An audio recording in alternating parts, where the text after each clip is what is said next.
Today on the Digital Investor Podcast, we are looking at the topic of how do you transform a passion-driven idea into a profitable and scalable online business? And in particular, how do you do a high-value exit, ideally in the millions? So today, I've brought along an absolute expert in this space, Fiona Laidlaw from Flippa. Fiona is the Regional Director for Asia Pacific for Flippa, but more importantly, she's a legend at selling seven-figure businesses. That's her specialty. She's a senior M&A broker for Flippa as well. And she's going to come along today to help explore this idea of turning passion-driven websites or blogs into multi-million-dollar exits, because she's seen lots of deals. And what we can learn from Fiona today is, okay, how you do it, but more importantly, how valuable are these passion-driven blogs? And there is a big cautionary tale here. So there's some really great examples that Fiona is going to share with us. So if you're interested in this sort of an idea, and I know a lot of you in our community are, and you're probably already working on a passion-driven blog or website. And by the way, if you're not, you should be. But today, this is the topic. So Fiona, thank you so much for coming along today. Thank you, Matt. I think I need to change my tagline to legend. That was awesome. That's right. Well, there we Yeah. go. See, it's worth coming on our podcast here. Well, you are, Fiona, because I noticed some of the deals that, and for our listeners, some of the deals that Fiona's going to share with us today, she has been able to get super high multiples. And I want to ask Fiona about that for all our listeners' sake. So Fiona, let's jump straight in. You've seen quite a few, you know what we teach here at the E-Business Institute. So we teach Yes. primarily beginners how to do this, how to start passion-driven websites or blogs, and ideally one day sell them through you guys at Flippa for lots and lots of money. So let's have a look at that journey, because you see the other end where you are selling these deals for millions of dollars. What I think a great one to start with is the father and son deal that you shared with me off the camera. Let's share with everyone why that's such an interesting deal. Can you give us the background there and how he started it? Yeah, absolutely. And I think it's important too, Matt, that like the passion projects are often the ones that really thrive because you're excited about it, and that's evident in this example. So a father-son duo, the father was, in his late 60s when he started this. He retired from his main gig and he was doing a lot of stock trading, the where you do it day by day. And he had his network of friends and they'd catch up and he'd kind of talk about it. And they said, "Oh, you've got to teach me." And eventually that by word of mouth kind of grew. And so he developed a platform, an e-learning platform, where he would jump on every day at 9 a.m. when the stock market opened, because he was based in the US. Yeah. And they would jump on and he'd do live trade examples. He would kind of talk through educating people. He then had different levels of subscriptions and stuff like that, and groups. And he and his son built this community, and 16 years later, he met me. So yeah, Yeah, and the which rest is is a history. So, yeah. before we get into the exit, a Mhm. true passion built literally got asked to, teach other people what he was doing, just presumably amongst a bunch of friends. And he Yeah. said he wouldn't have had digital skills at the time, so he must have been self-taught on that side of things. Yeah, well, the reason the son was involved, right, was to help him on that digital Yeah. piece, on building the platform, on optimizing the platform, and his son would kind of jump in and help him out when, he couldn't make the 9 a.m. phone call or video call. But it was literally passion project, and the way he spoke about it, the way he had, Cool. Yeah. you know, the way his community, some of them who had been with him for the 16 years, um, it's like I mentioned, the passion projects will often grow really well because Yeah. you've got that heart behind you. You've got that, even me talking about deals, I'm super passionate about it, and it comes across.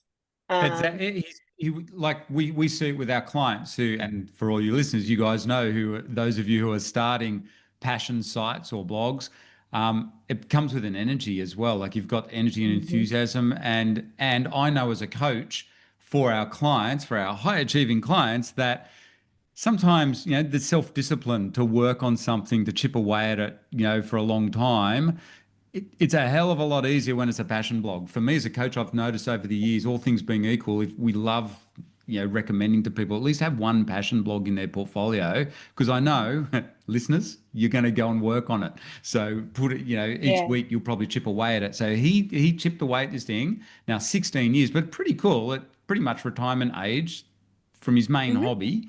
He turns this into a sizable asset. So what happened when he met you, Fiona? Yeah, so it's very funny. So he didn't know about Flippa, and he was just going to close this business down and Now, fully retire. do you mean Um, literally close the doors? Like even after close. 16 years with a full community? Oh my God. Oh He no. was he had no other option. His son was not. It wasn't. He had his own stuff going on, and Yep. so he was just going to close his doors. And someone said, "Have you heard about Flipper?" And he's like, "No." Anyways, he processes through and gets me as his broker. And Yep. on our first call, he came back to me after we had sold the business and said, "Yeah, when I first met you, I was like, yeah, she's not going to do much. She's, Yeah. uh, which, Was he old fashioned? I a little bit. It was a Yeah. little bit of the old school type vibes, and I love a challenge. So I didn't know it Yeah. at the time, but it doesn't hurt to kind of get a challenge. And um, yeah, basically we had a lot of interest because good age and good Yeah. products and things like that, and we were able to find a really strategic buyer and show him that a blonde girl and Aussie Yeah. girl can sell their business. Right. And Fiona, come on, you got to brag. So this is for our listeners. You can picture Mhm. the scene. Old-fashioned gentleman, like awesome business, built it around a community, but was just going to Mhm. close the doors, thinking there's not much value in this.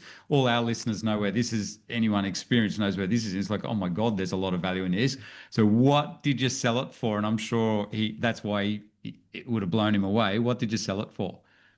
Yeah, so this time we sold for 1.6 million, which I mean, if Woohoo. he was going to close his doors, I mean, it's not a bad extra retirement Yeah. allowance, a seven-figure exit. Yeah, seven-figure exit for an asset that he was going to close the doors. I'll throw in one other lesson on top of this for everyone in our community. Fiona, we actually teach too. There are so many assets out there on the planet like this right now, where and all Hmm. of us in our community know some of the deals. You can see them on our Digital Investors podcast as well.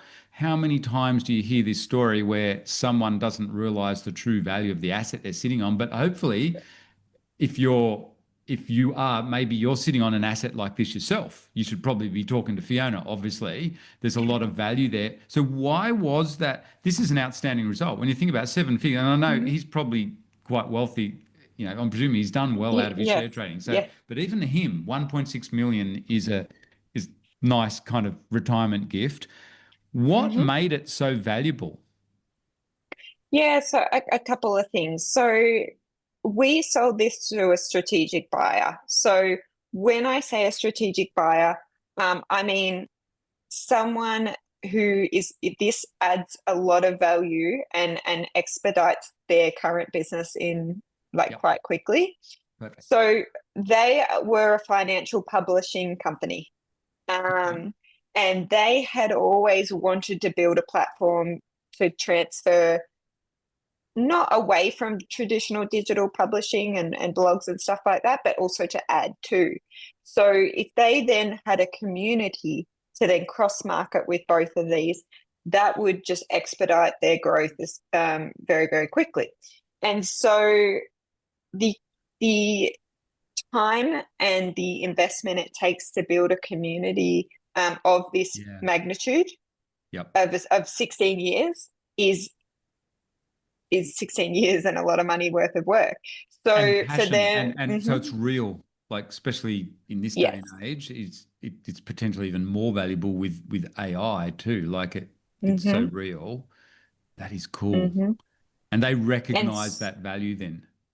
they did. They absolutely did. And so it fitted in so well with what they were already doing. They could see the opportunity of it was going to allow for their whole, the rest of their businesses to benefit from, as well as this one. And so it was a really good strategic fit, and they did value it.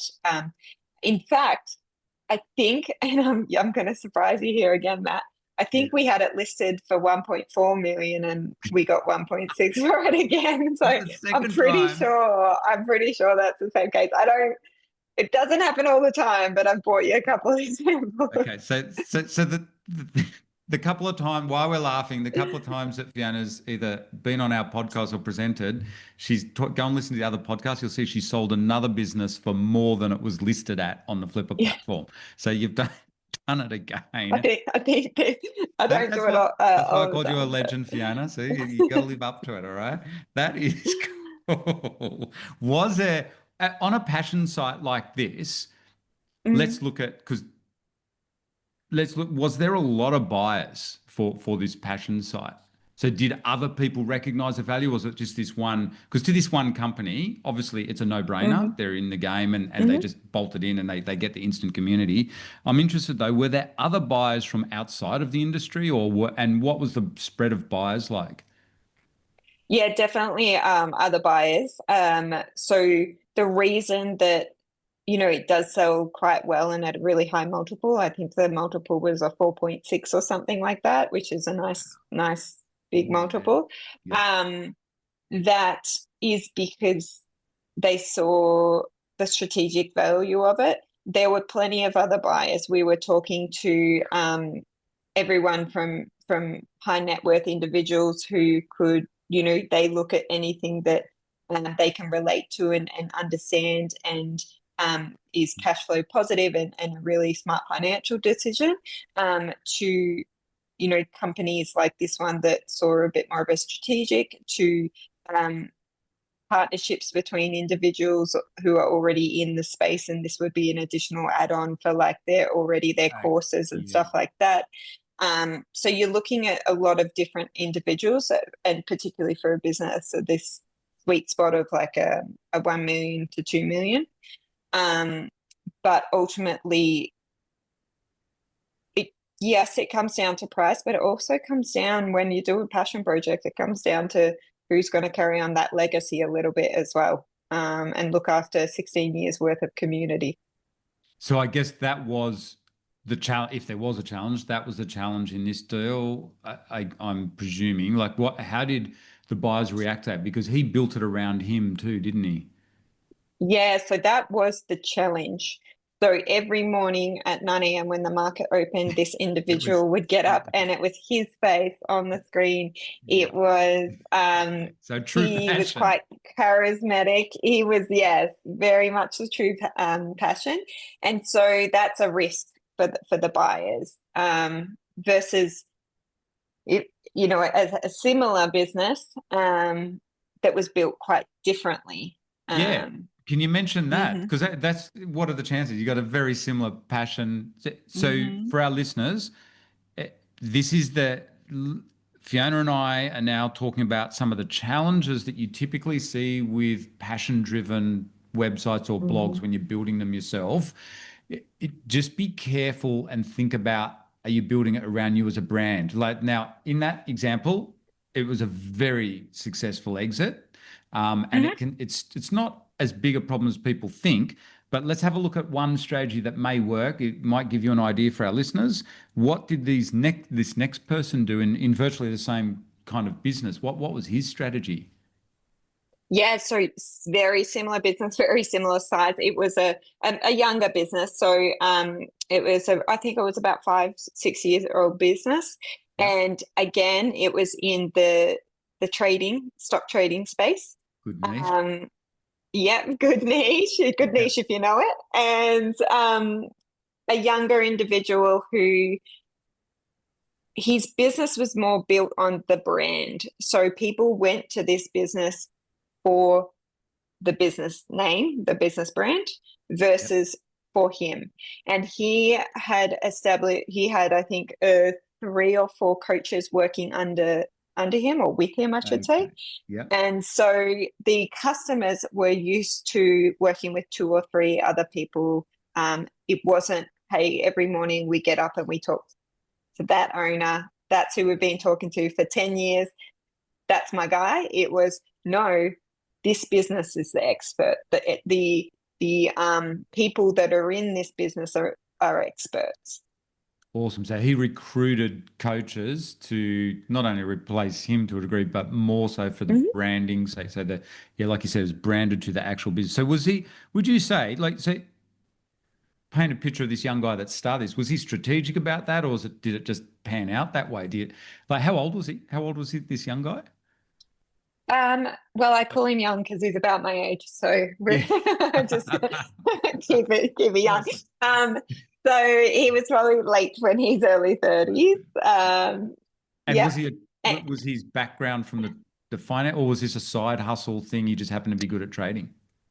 correct. It was a side hustle where he just enjoyed it. Again, quite good at Okay. it, I think. So And yeah, built that's it. all. So, and do you think he did it strategically, or so he enjoyed it, but that first part, did he strategically hire these coaches from day one type thing, or what was his plan? Yeah, he did, because it was a side project, and he ultimately, so he was selling so that he could go to law school. Oh, And cool. so, yeah, so loved it, loved the passion, had it kind of grew and grew. And Yeah. he's like, oh, it's not my long-term thing. And that's okay as well. And so let me recruit some people so I can focus on other things as well. And what did you sell that one for, Fiona? That was 1.25. Not bad for someone that wants to, Mhm. do a side hustle and it's not built around him. And in 5 years, Mhm. so you reckon he had it for about 5 years. So he sold it for Yep. 1.25 million. Nice payout after for a side hustle, passion Mm. side hustle. Do you remember what it was netting each month? Like, or what was the, It was a bit, I think it was around the same size. So it sold at a little bit of a less multiple. And that was, no particular reason. It was just he was happy with that. yeah, He said to me that will get me through law school. okay. Um, and Okay. that's ultimately, he's happy with that. And who were the buyers on that one? What sort of person, but like similar kind of buyers to the first one, whole range, or and who ultimately was the buyer? Yeah, no, they were a fund. So yeah, Oh, right. they were a financial buyer. Hmm. Okay. So an actual Yeah, fund, were they? yeah, yep, All right. yep. That's pretty cool. Oh, yeah. So they bought up a passion side hustle project. And did they do the deal pretty quick, like an actual fund? Do they tend to do deals quick like that? But it varies. It definitely varies. These guys were a little bit longer, ultimately. I think the reason that these guys, like a financial buyer like this, was the one that bought this business, is because it wasn't focused on the owner himself. Gotcha. So that, So it's a bit more, yeah, it's a brand. And that's something yeah, they're a bit more interested in. Um, if it was the other case, in fact, I believe they also looked at that one. They passed on it because it was it's built just, around the, yeah, yeah. And the exit strategy for this particular individual, he wanted to move on and go to school. yeah. Whereas the retiree, he was happy to kind of stay on for a little bit longer and assist to slowly phase himself out and not just shock the community that he's leaving. And I was just about to suggest that's realistically for our listeners. So Fiona and I here at showing by example two great examples where, okay, you can, passion sites naturally tend to start from a personal brand generally. But the Hmm. way to exit down track, if you're in that position, don't worry. You can always sell. You can still Hmm. sell generally branded Hmm. websites and stuff. It's just you're going to have to be prepared to stay on. That's probably the easiest way to transition them, like the Hmm. first gentleman. But I think the powerful lesson so far in this interview, Fiona, is that hey, all things being equal, if you want to be a bit more strategic, like that young guy was, and you know that you're going to exit Yes. in 5 years' time. So the other thing, I guess, for the older gentlemen, and like we see with a lot of people that we buy websites off, is they've never really thought about exiting. So they're not strategic on this No. sort of stuff. So they literally just build it as a passion around their own brand. Whereas that young guy, gee, he did well, and he Hmm. set it up with an idea. I'm going to sell it. So he recruited other people to run it, and so it didn't revolve around him. So let's look at they're really powerful lessons here. Let's go a Hmm. little bit deeper on the cautionary tale side. Yeah. What happened in that one? Because that I think it's kind of like the extreme example of what you probably shouldn't do. Yeah. So um, this particular individual, so she has a Instagram account which has created a really large community for her, and she travels around doing travel content, living the nomadic lifestyle, and she has a blog. She's got, like I said, the Instagram account. She's got a really strong following, and she had developed um, it was a programming course to help people start their own website and go, blog or Shopify or whatever it is, just to kickstart them on a digital business so that they could then live that nomadic lifestyle. Yep. And had a really good niche. It was women between, I think, the ages of like 20 and 35. So just a really Oh, good, nice one. strong Yeah. niche. Cool. Really, really good community. Like I'm talking, 50 to 100,000 people. Wow. And yeah, really, And really did she strong make lots of community. money out of it? She did. So the reason she started that was during COVID, when she couldn't necessarily do as much Oh yeah. travel content. Yep. And so the challenge with this one, and this was unfortunately a business I had not been able to sell, was the business was named after her. The website URL was her name. Yep. She was the absolute brand. The first example of the retiree, um, it still had quite a strong brand. He was obviously the founder and an expert, but we you could slowly remove him. This one, you literally are buying a URL with the woman's name in it. And it sounds like too, it would have been in the travel niche, it would have probably, I'm guessing, very highly tied into her socials accounts. And Correct. that's where, so I do want to point out for our beginners, you don't always freak out. So Fiona and I are trying to give you best practices. If for Hmm. our listeners, actually, whether or not you're a beginner, it doesn't matter. This is good advice, great advice. So best practices is don't name, if you think you're going to be doing an exit somewhere in the next 5 years, probably don't go naming your passion blog after your own personal name. Hmm. Come somewhere halfway between or whatever, but also here I will just point out the travel niche in particular. So Fiona, here our members love travel, the travel niche. We've got lots of Yeah. success stories, and you're right. Most of the success stories I can think of in our community are definitely they're not the person's individual name. I'm thinking of our coaches, Chris and Beck. They're called Salt and Charcoal. They're not called Chris and Beck's Awesome Awesome Travels. name. Yeah. But Yeah. I will point out for beginners, if you've not been around in this space, the other thing is the travel niche does very, very heavily rely on socials. And if that's all tied up 100% with your full on personal name, I got to admit, as a buyer, even I would Mhm. probably pass on those sorts of deals. So that's really interesting. So, but presumably it was done that way because, again, she probably didn't realize she was going to make so much money out of this, 10 years Correct. previously when she started it. She should have met you earlier and thought more Yeah. strategically. So I guess that's the lesson. Yes. It's a tricky one, isn't it? Because So, and yeah, it was that. So it was just a full-on passion site, and it's just developed into something really big over the years, which is nothing wrong Completely. with that, Hmm. but it's just harder to sell. Absolutely. And I think so, like socials are super valuable, super valuable because just the content you can create around it, the way you can reach customers, reach them cheaply, it's super valuable. But you can have that as a brand name. Yeah. Um, And that's what you should do, mhm. listeners. Yes. That's really good Yeah. advice from Fiona. And now that you've Yeah. listened to this podcast, no excuse. All of you should be strategic about this. I know a lot of you do want to do Mhm. travel blogs. Just be strategic about it. Like that Correct. poor girl, but well, not poor girl. I mean, she was a rich girl. She did well. She made a lot of money, but it's just at the other end, she Mhm. found, because how long had she been going for? Sorry, I should have asked that before. So her like travel blog and Instagram and that sort of stuff, I think that was a like a 6 or 7 year mark, Yeah. and then Okay. Yep. the course just since COVID.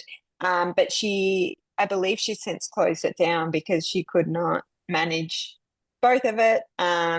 Ultimately, she Yep. chose the one that is more of a passion, right? Yep. And that was Awesome. the travel one. Yeah. Okay. So awesome lessons there.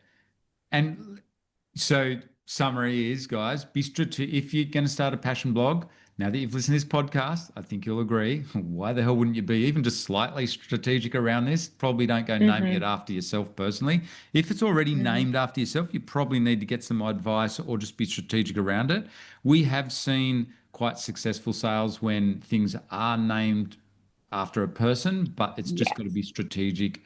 It is, that's why I was just pointing out in a travel niche in particular, though, it is tricky because it's so tied up in the socials, which to a buyer can look a little bit iffy. But listening to this now, if you're starting your passion site, you know you're going to give it a bit of a branded name and build your community around that instead. Like the second that young guy he did, and recruit other Yeah. people long term to come into it.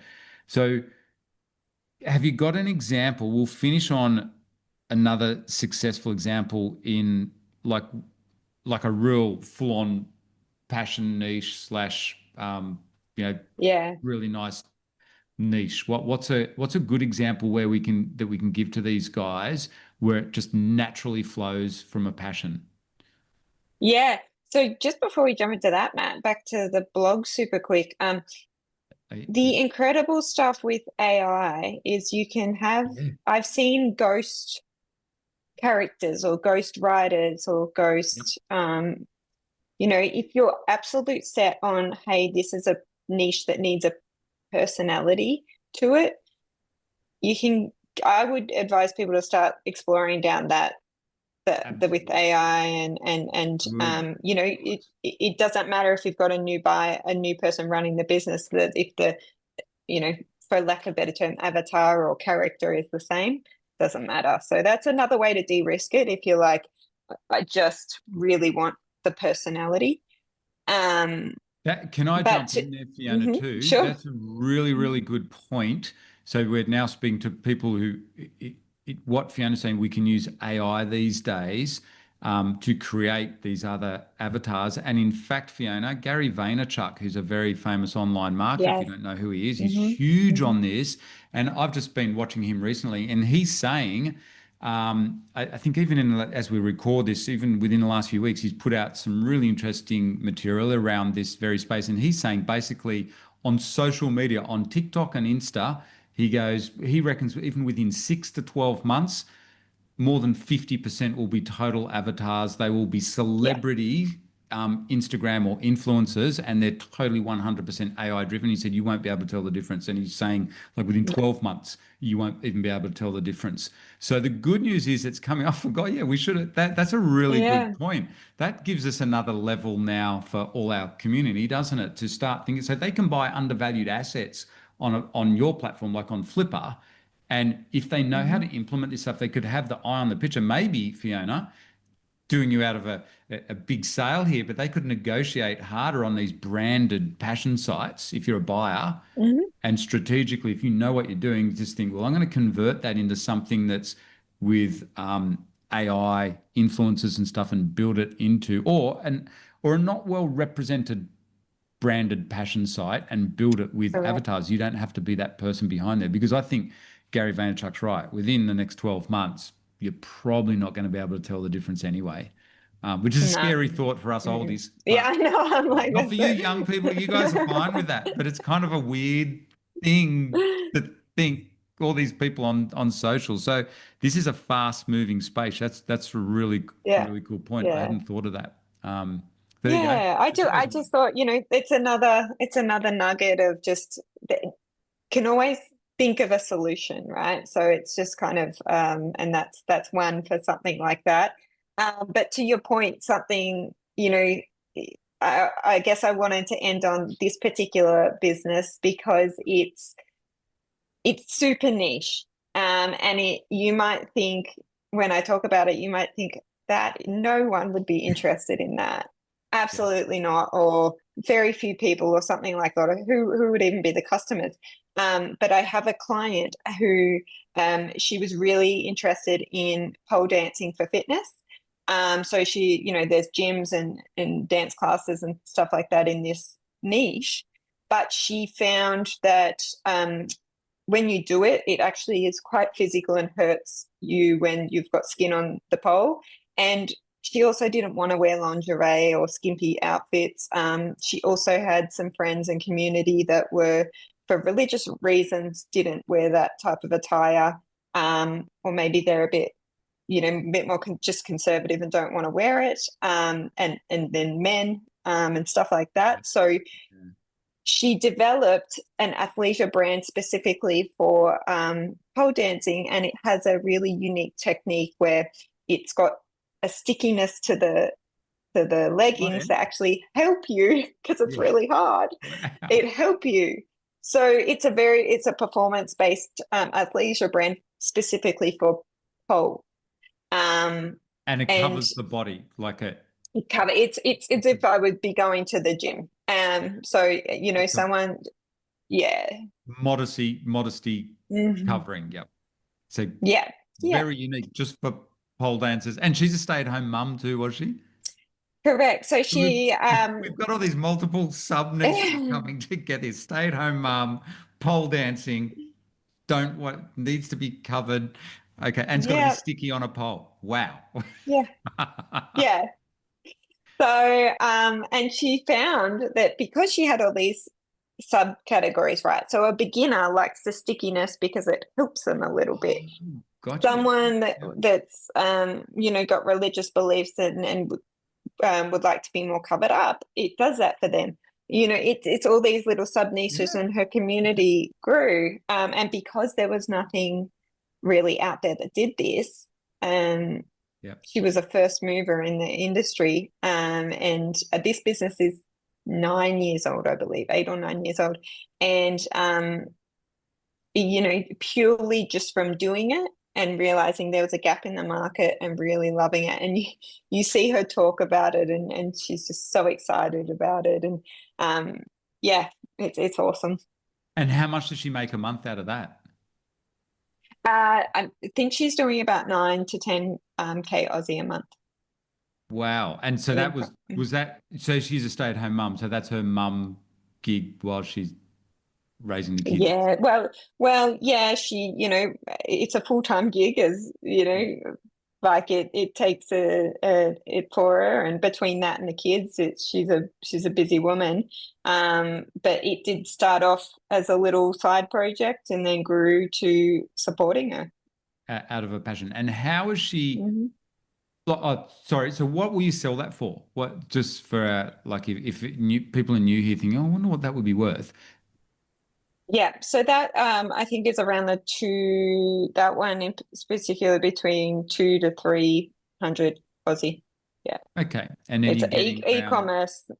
it's e-commerce, but she's netting around 10K a month. So that's Hmm. nice income way in a Yeah. super niche from a passion.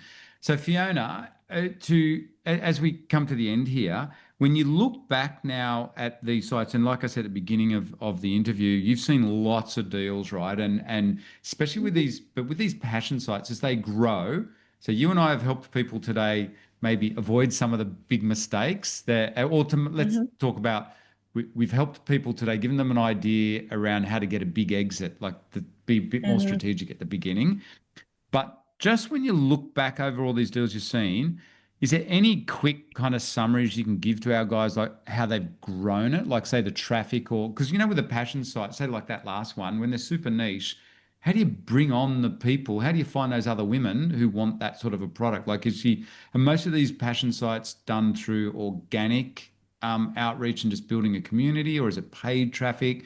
Or is it, I know it's a broad question, but any patterns you've seen there or anything that really stands out as a success strategy for growing a passion blog? Yeah, I think so.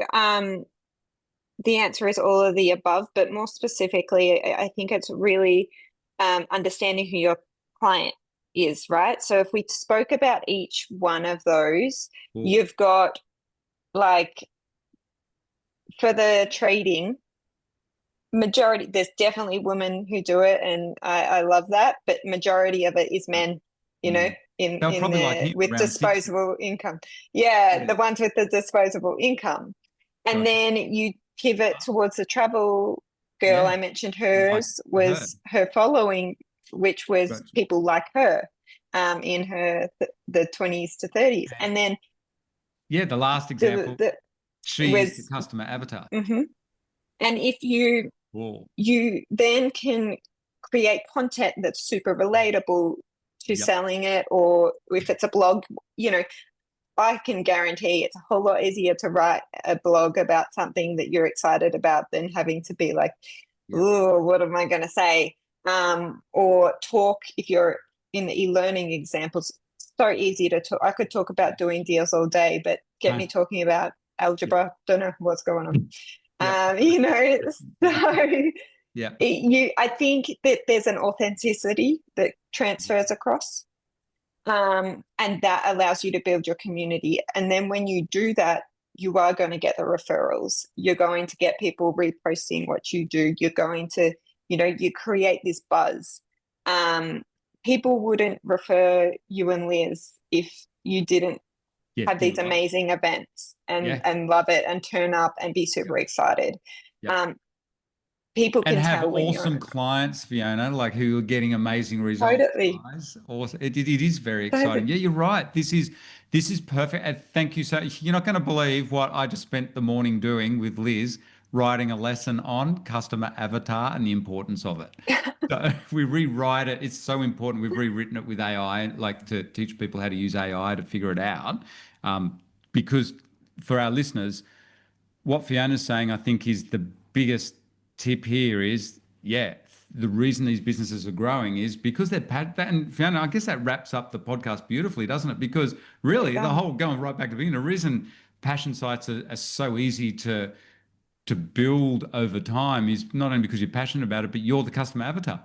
You know who it Totally. is. You know the problem. The Yeah, pole dancing example, she knew what the problem was and she solved yeah, that problem. And I think another just tidbit to end on that, I often think if you had to get up on a Sunday morning to do something, which you yeah. often do when you're a business owner, you don't Yep. like time, you don't just get a Sunday off. It's if No, it has to happen, it has to no. happen.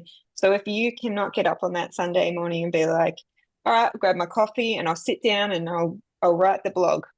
Then it maybe isn't the right niche for you. Of course, you're gonna have days where you want to sleep in, but you Yeah. kind of just got to have a bit of fire about you to want to do it. That is awesome, Fiona. Thank you so much. It's cool because we literally teach exactly this at the Yeah. e-Business Institute.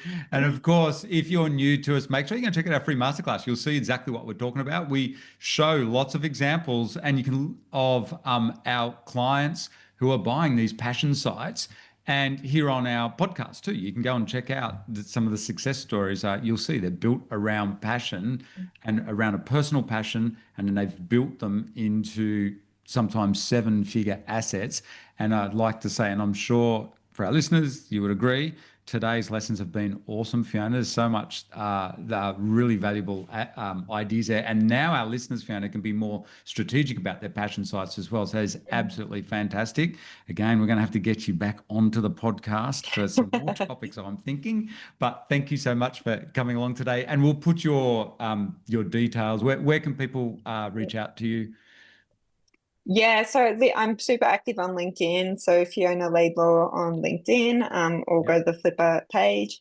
And then if you want to pop in my email, I'm more than happy to have a chat with people about anything M&A. I guess I'm passionate about That's it. what So you're passionate about. So I should have yeah, said that. Yeah, you can see, I'm sure you'll agree, you can see Fiona is yeah. passionate about M&A, like we all are here at eBusiness Institute, and presumably you listeners are as well. So thank you so much, Fiona. That was just awesome. We'll see you on the next podcast. Thanks for having me, Matt.